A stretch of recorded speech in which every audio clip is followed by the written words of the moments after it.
for the Pango, because that hero. I mean, it's been a long time since I've seen an axe that looked. This is going to be an axe that is matched up against the Razor. Obviously, he's going to be doing the creep cutting shenanigans. He's got the double stout shield, so it's not just like a one-to-one terrible lane. But it's probably still going to be. There's still going to be some problems. He's still going to get hunted.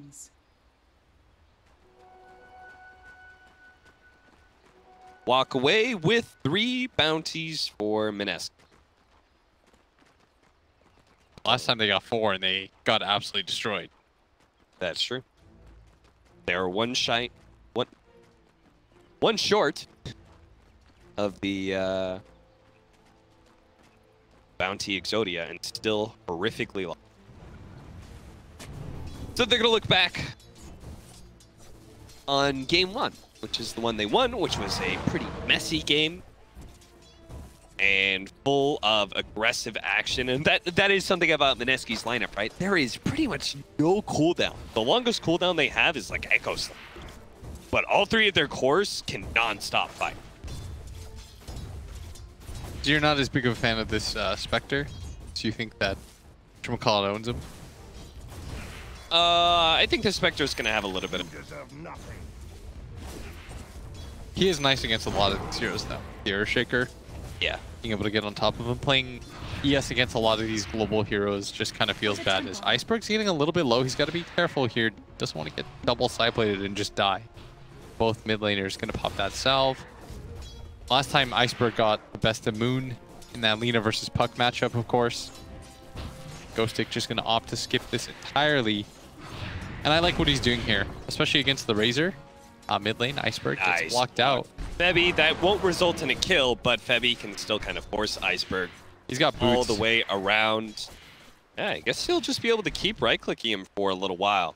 The creep wave is going to push into the tower, and this Iceberg will not actually be able to go for that, but maybe they can turn around on Febby as now. Vampire's here, the roll-in is not going to land. Febby is he's wasting a lot of time. And he's going to be able to Fisher Iceberg, just keeping him out. He's thinking about trying to go for the kill. He is going to try for it, but it's not going to happen. Ninja Boogie's going to come in and clean up Iceberg. No, the Fairy Fire is actually going to keep him alive, but still, I almost think that him surviving is somehow bad for Iceberg because he can't go to lane, especially not with this haste rune now picked up by Ninja Boogie. And Ninja Boogie is Glimpse level 1, so... Yeah, why does he have Glimpse? You might actually just get the Courier here. Okay. Glimpse? Maybe he was trying to do it so when the axe pulled and he tried to go for that TP play when he got low. I feel like that's...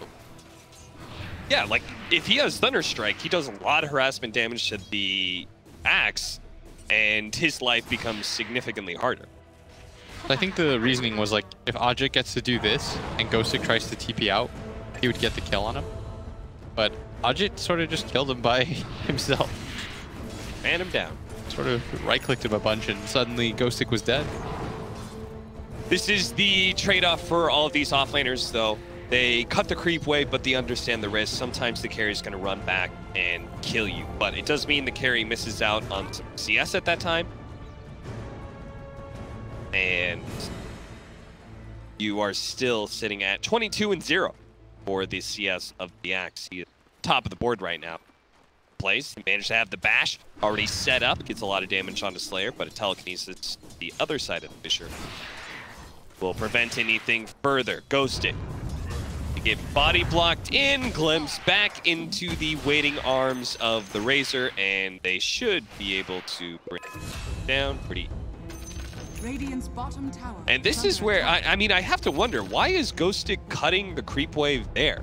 Every single time that we see the offlaner get punished way further for that, yeah. What they immediately do is they rectify and they go and they cut behind the tier 2. And just say, go way further behind. Yeah, if you want to run all the way back that far as the case, then go for it. But you're effectively giving up like 2 lanes, usually the trade-off. This is this area.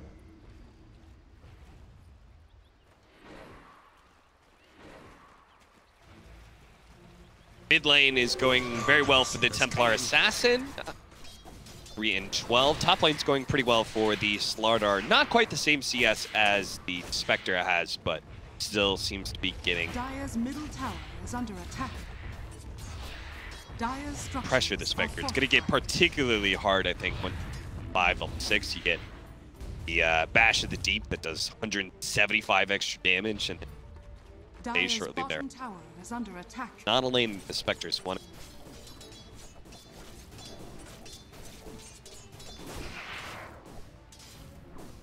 Meanwhile, the Lina is 16 and 1. That is rough. I mean, it's that little bit of advantage that Febby gave him in that mid lane. Like, even though you get first blood there, he had to use 2 Dragon Slaves, and he got zoned out of XP for like full, what, like 30 seconds, you'd say? And he got XP for a level 1 Earthshaker. This just ends up kind of snowballing really hard now for EA. Seems like everything's kind of snowballing for Mineski right now. We're currently 2,000 net worth, up at 5.5 minutes in. All, I would say every single one of their lanes is well. Yeah, you see what Moonn's doing too. He's trying to kill the creep wave alive as he's going to run into Iceberg here, who gets him dangerously low, but by keeping the creep wave alive, he was able to keep the catapult going for quite some time, so deal quite a bit of damage for that mid tower as Ajit and Ninja Boogie, they're going to go on a Ghost Tick. They've got full vision of him with the Thunder Strike. This should be another kill. This is so much damage that he's got stolen up. They might even harass the tower a little bit with that damage that they were able to take. Yeah, that's even worse, right? It's like the Razor is able to turn that damage into an objective. Rubik going to pick up the Haste Rune. Understands that Ninja Boogie was quite close here. Slayer, free kill here. Ninja Boogie Ninja low. Boogie needs to run back to the safety of the Razor. Will be okay. Meanwhile, Slaughter out CSing. And they're going to win all 3 lanes. What I really don't like about Axes in the situation is that, like, they cut the creep wave and they get themselves some farm, but when they die repeatedly to the carry, it's like they're this great big piggy bank. Yeah. You just feed a bunch of experience and gold. If you're like this level 3 Axe and you die, you don't really feel bad, but you're a level 5 Axe with 38 CS. Every single time that you're dying, you see it already reflected in the fact that Ninja Boogie's level 4, despite him not really moving around the map too much, and even getting caught out when he did in the river by the Rubik. Like, he's wasted quite a bit of time, but he's still level 4 because he's setting for kills on his axes. Nice fissure by...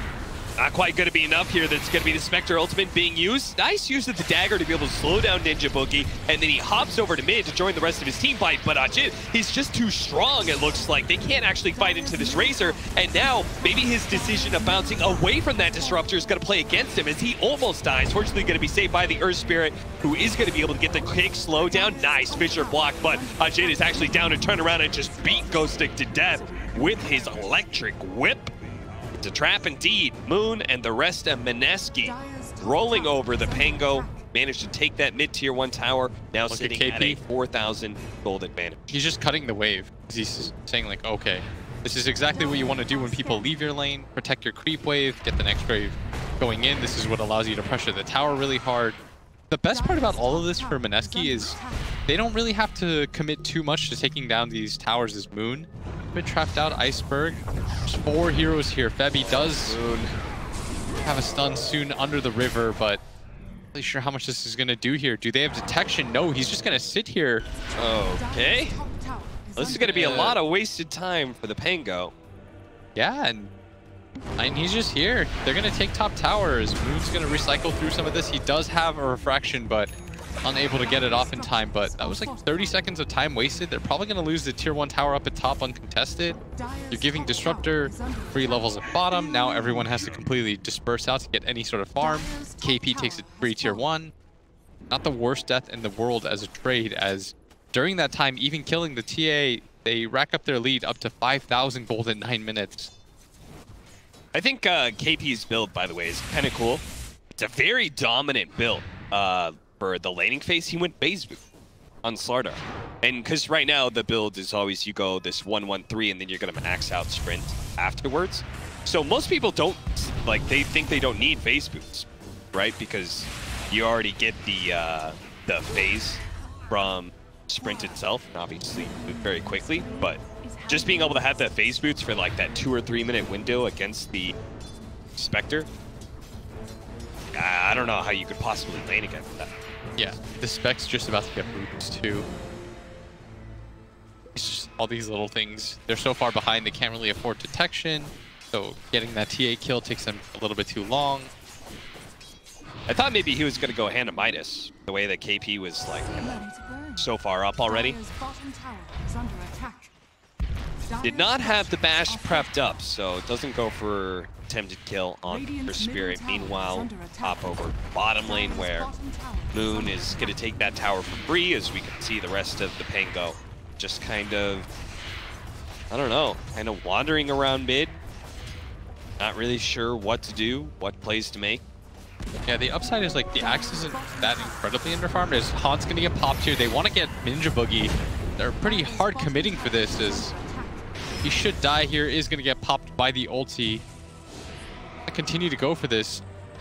That'd be only level 4, and Iceberg is hasted up. The roll is gonna connect too. Another Dragon Slave should do the job, as they are gonna get a double kill on the Iceberg.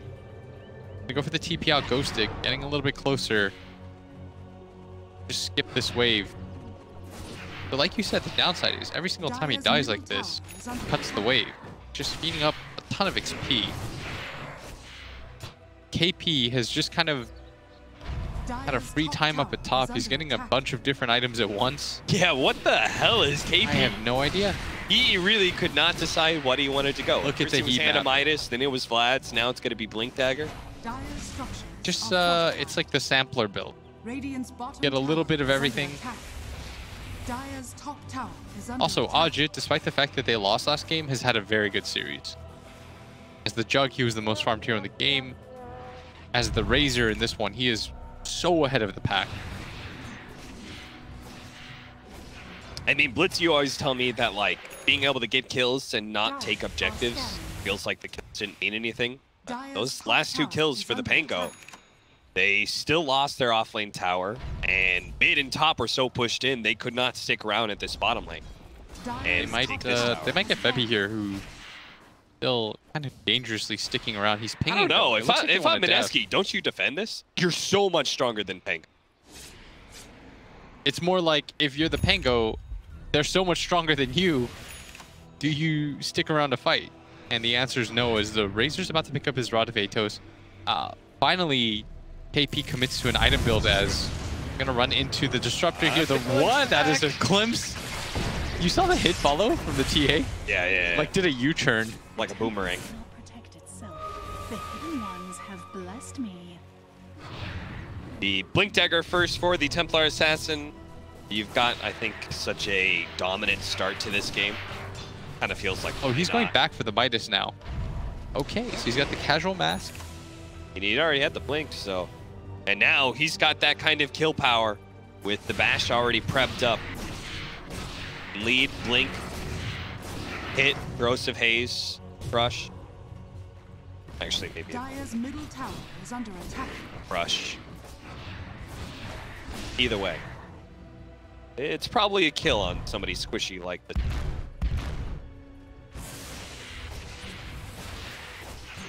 Are going to try to offset all this bleeding right now that they're doing.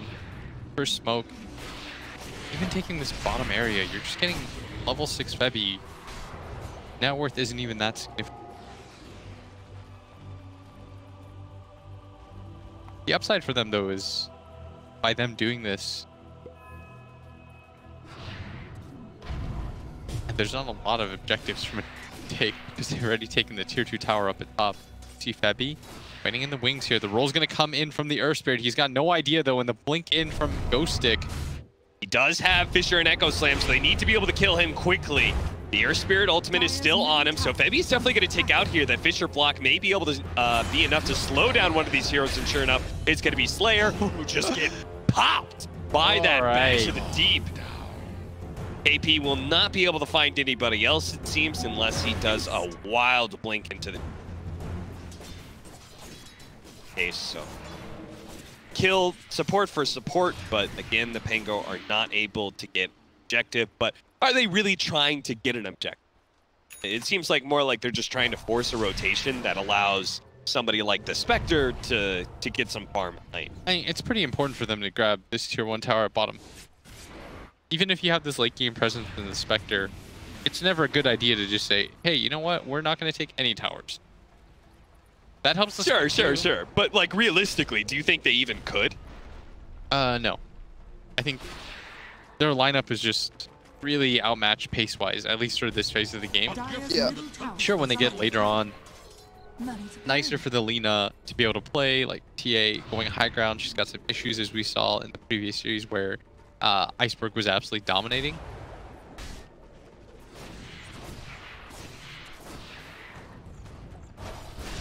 Midas is going to be coming in soon. This is a lineup that is definitely going to hit a big mid-game window for Mineski, but I think they want to probably Roshan. Once they get the Deso on TA, they're going to like 4-shot that.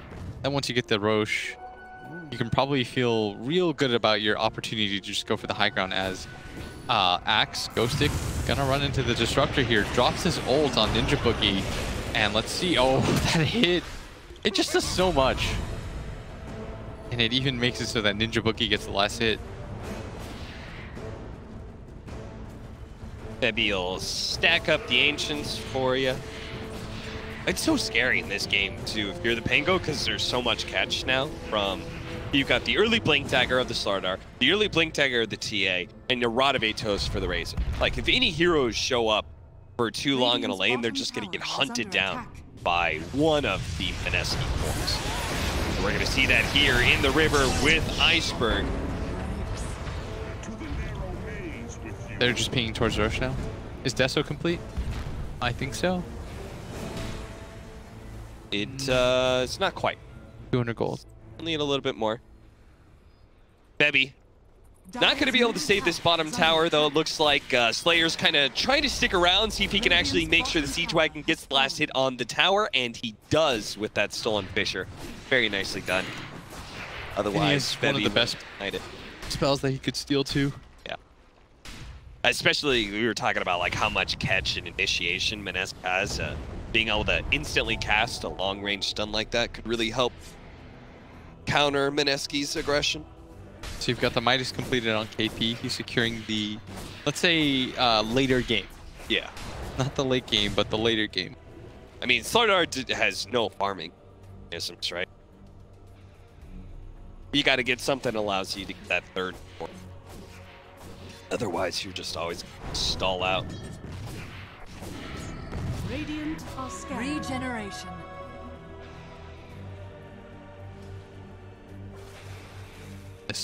They're going to make this aggressive move into the jungle.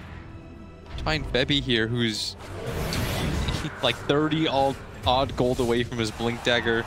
That's rough. Now he's 200 gold away from his Blink Dagger. Mineski. They had maybe a little bit better window. They could have gone straight to Roshan right then. But oh, looks like they're still going to go for it. Thought maybe they were afraid of the Pango rotating in, but I guess with that mid-tier 1 tower, it's pretty hard for the Pango to rotate from bottom lane into this Roshan pit, so... Probably take the tier 2 tower next as hey, and there's your golden Ghostic. Blink. Get jumped on here. KP with the stun. Gets that ultra hit. The bash of the deep.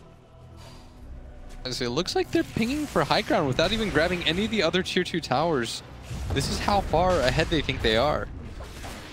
They're probably right about that. 8,000 net worth leads. Aegis for 4.5 minutes. I feel like you still go mid. I'd imagine that has to be the play, is to shove out the other 2 lanes. Even if you're this far ahead, you try going high ground and it fails once. All of a sudden you've reset the game, and you really don't want to do that against Spectre lineups. You want to wait until you have BKB. Like, you can poke at high ground if the opportunity presents itself. You can force the Pango back, but this is time to take tier 2s first. And maybe hunt down a Spectre if you happen to run into him farming up the jungle. Take that too, sure. A pretty big kill onto Naive, who really is just like all of their hopes and dreams in one basket. He's not even that underfarmed, considering the state of the game and the fact that they only have one tower and they haven't won any team fights, but being able to slow down that momentum there. Ghostic, he's just going for that Vanguard. I think he thinks the Blade Mail opportunity is a lot better, which I think he's correct in. But this also doesn't really feel like a good Blade Mail when you've only got like 900 HP. You die in 2 seconds. Managed to get the call. This would be a massive kill if they can get it. But Moonn, he immediately jumps on Iceberg. Iceberg's going to throw out all of his damage real quickly on the Slaughter and try and run away from Moonn. But fortunately, there is going to be that 3-man Fisher that came out from Bebby. Moonn will be able to pick up one core. Now they're going to try and catch a support here in the Earth Spirit. Meanwhile, oh, good hit there. Well done. Slayer, he was dead, but he gets a courier out of it. That was well played. Getting something out of that situation is so ideal. Oof. There's some rough odds. I think that's the first time at this tournament I've seen 11 is quite high. I don't know if it deserves that. Spectre is still Spectre, as far as I last checked. But it's a Spectre that's playing again this minus armor lineup. The fact that he's forced to go into Manta as first item, like Manta on a lot of heroes really accelerates your farm, but on Spectre it is not the great.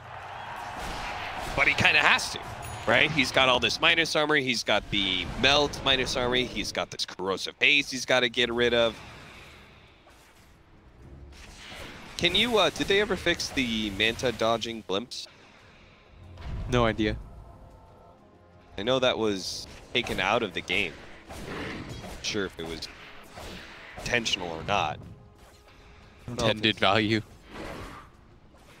We got 16-8. This time around, it's Mineski that's doubling up the Pango score.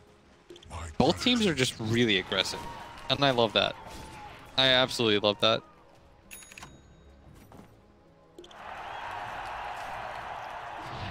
21 minutes in. If you're Spectre, you realistically probably need another 10. Yeah. Get the Radiance, and you hold like one team fight. I could see Pango winning. Well, I don't see them winning, but I could see like a path to winning. The beginnings. Do you think he is going to go Radiance with this Manta build? Like I don't know how good Diffusal is in this game. Yeah. I feel like he just sort of dies. Whereas like if he goes Radiance, at least he can disrupt a lot of stuff. Like he'll burn through refraction charges. He'll stop the Earthshaker from being able to participate in the fight. Ninja Boogie probably just dies. But I don't know. The bigger issue is like, do you even have enough time to get this Radiance? 40 seconds for the Aegis, and that is just enough time apparently for Moonn to try and go for a kill on this tier 3 tower and open up the shrines, and that's just going to kill any semblance of map control the Pango once had. They're going to toss back. They're just trying to poke at the TA, prevent him from taking this tower, and see if they can get the Aegis to take out Moonn. It's not willing to take that risk, so as a result, the tier 3 survives, and so did the shrine. Yeah, without a BKB, I think he is going to be reluctant to just go straight up for that. Plus, if the Pango are really smart, or they do some like crazy play where they take a fight like right then, 2 seconds before Axe Blink calls you, you don't get the full regen, you get popped by his ulti, and all of a sudden, you've got to go through this entire process again.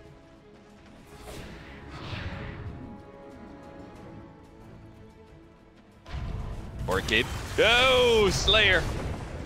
He comes out thinking he's going to be able to get some vision down. The rest of the team is going to follow this one up, and there is going to be the Spectre ultimate here. They're going to try and TP out on Bebby, but he gets Yule Scepter. Great play from Iceberg with that really long range to be able to stop that TP out. They're going to get both of the supports, and even if they're just supports, honestly, when you're 12,000 net worth behind like this, kill's a kill. It's going to slow down the momentum too, which is important. Like during this time, Mineski probably don't go for any sort of high ground plays. The game probably just resets again. But Spectre's still 5 minutes from being 5 minutes away.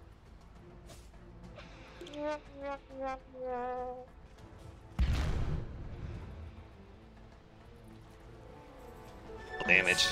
Could be dangerous. Especially since I see that Spectre far away. He thinks to himself, maybe I can collect this mid-wave.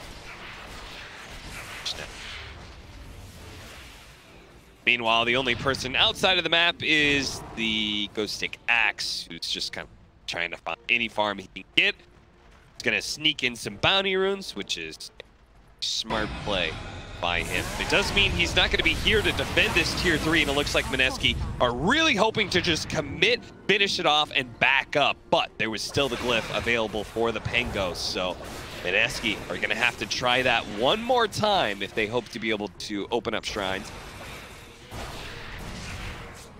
Radiant's top tower is under attack. Postured up, but no Aegis makes this still a little bit scary. Moonn a little bit careful here as he's just going to reset out. Especially since we went the Orchid instead of the BKB build. Yeah, it's one of those things where like you go for that build because what is it? You have Aegis, right? So you're relying on that as your pseudo BKB in that regard. There is still plenty of game left to play for the Pango, but at the same time, there's still plenty of time for Mineski. In simply the fact that they've got a gigantic window. I mean, they're going to be very strong for another easily 15 minutes, if not 20 or 25 with this kind of net worth.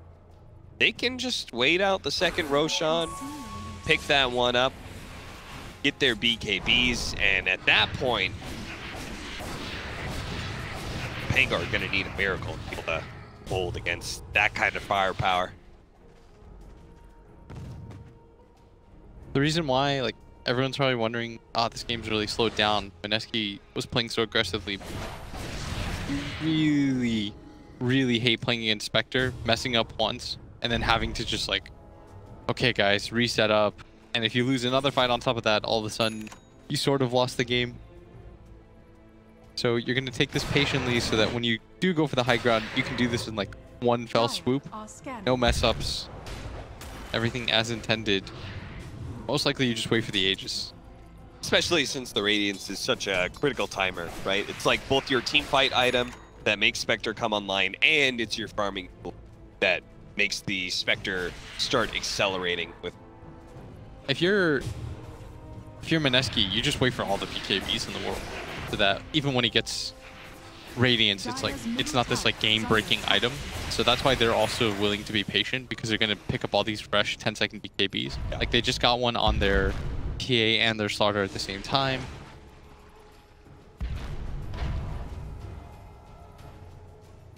All right, well, that's all your 10-second BKBs that you need. Just got all of them. Got all 3 cores. 3 10-second Razor's had his for forever. Now all you do is wait for the Aegis. You get the Aegis, you push down bottom, take the shrine, then you go get racked. I think that's how you do it. No muss, no fuss, no complicated, messy game one. This could be a very clinical, straightforward game for Mineski, but they can't afford to lose certain heroes, and it looks like they won't. Well, maybe they still will. The follow-up from Ghostic. Guys, this isn't. Are you even gonna kill this? Isn't worth it. You're not. Why'd you just commit a core for a 5 position? Ninja Boogie's like, that was the most worth thing I've ever seen in my entire life. Ninja Boogie's just sitting there thinking to himself like, sure, why not? As KP gonna whiff on the stun, but doesn't really matter. Whoa, what? Ninja Boogie was probably laughing about that initiation before he even knew if he was going to survive or not. He saw the lead. He's probably just like, all right, this is worth it. He just laughed at that as Rubik gonna get stunned up and steals it himself, but dies in 2 seconds with the Amplify on him. Yeah, and that's the same story for this Earth Spirit who's orchid it up. Okay, and I guess if you just throw your lives away at bottom for that Disruptor, you don't even need to wait for the Aegis. Yeah. You just get to go high ground now. That was such a weird sequence of events that we saw happen. And our Spectre's like, well, shit. I can't get the Radiance. We have to fight them right now, so he's going to go for the Diffuser Blade and just kind of hope this works out. They've already killed the Templar Assassin, so that is massive. Ajit has already stolen every bit of damage away from Ghostik, but Ghostik doesn't even die. He's just trying to get out with his BKB right now. The Pango might just be able to get even more off of it. Echo whiffs him! And whiffs! They're only going to be able to kill the Earth Spirit off of this, but a big hit in from KP. He'll cover Febi's initiation with a better one of his own. They kill the Spectre and save the Razor's life. That was looking a little iffy there for a moment. And in the end, it doesn't even matter that he whips that Echo. It was such a weird thing. It was like a sliding Earth Spirit, and the Spec split away from him. I felt so bad for Febi. It looked like it was going to be a situation where he was going to get 2, and instead he gets none. And now we're going to get the melee racks. Dire's bottom barracks are under attack. Yes. Okay. Now you just wait for your TA and go Roshan. Your opportunity's even better. Dire's bottom barracks are under attack. Rough game. That Echo. I wish we could see the replay of that. That was so funny. Slid on by. Yeah, I'm still remembering that Febi 3-man black hole. When they all walked in. What a hype moment. My God, Febi hits the 3-man black hole. Let's look at the replay. Oh, they just walked into him. They just straight up, but not this time, guys. As they're gonna walk into the Roshan pit, as this is a lot of heroes in the pit. I feel like somebody should stay out of here, and I think Ajay realizes, okay, we all get axe called. That would be real unfortunate timing, as they have Aegis Cheese now. So Moonn, who did die early on. I don't know about you. I don't think that Crimson Guard is going to stop this, all this damage that's going to come out from Mineski. They're going to... I love how Mineski just keep on taking every single step. He saw the Pango in game 2. They're like, we're going to play like them. Very clean, make sure that every advantage is being held. They're going to 4-man smoke behind Ajit, wrap around here to be able to catch the Pango out, and it starts with a Fisher, and they immediately find the backline. Iceberg almost getting blown up immediately, but man does manage to get his Dual Scepter off. Ninja Boogie does cover that with the Static Storm to make sure there's no place in Lina, no buyback either. The Spectre with the Blade Mail trying to get away. The Echo Slam and Moonn, all his damage will be enough to finish up that core. No buyback on anybody from the Pango. They have bought out just to try and find a way they can win a fight, but it's not even close. They don't kill a single member of Mineski, getting wiped in the process. That is going to be it. That is GG. Mineski will take the series 2-1. Once again, they take down Pango and demonstrate that they are the superior team and go to the upper bracket here at ESL 1 Mumbai. The laning phase was just so rough for them. It was like Ghostik cut the wave by the tier 1 tower like 3 times in a row, dies, and you're feeding away like a level 4 axe 2 times in a row to the Razor, who just like solo kills him. Yeah, dude. Every other offlaner is going behind the tier 2. In the mid lane, Febi just comes through, snakes Iceberg, fissures him, buys like 30 seconds or more, does feed first blood, but it doesn't actually end up mattering. And then at top, KP's like, this is the freest lane I think I've ever seen in my entire life. Just nobody touches him. He takes a free tower uncontested.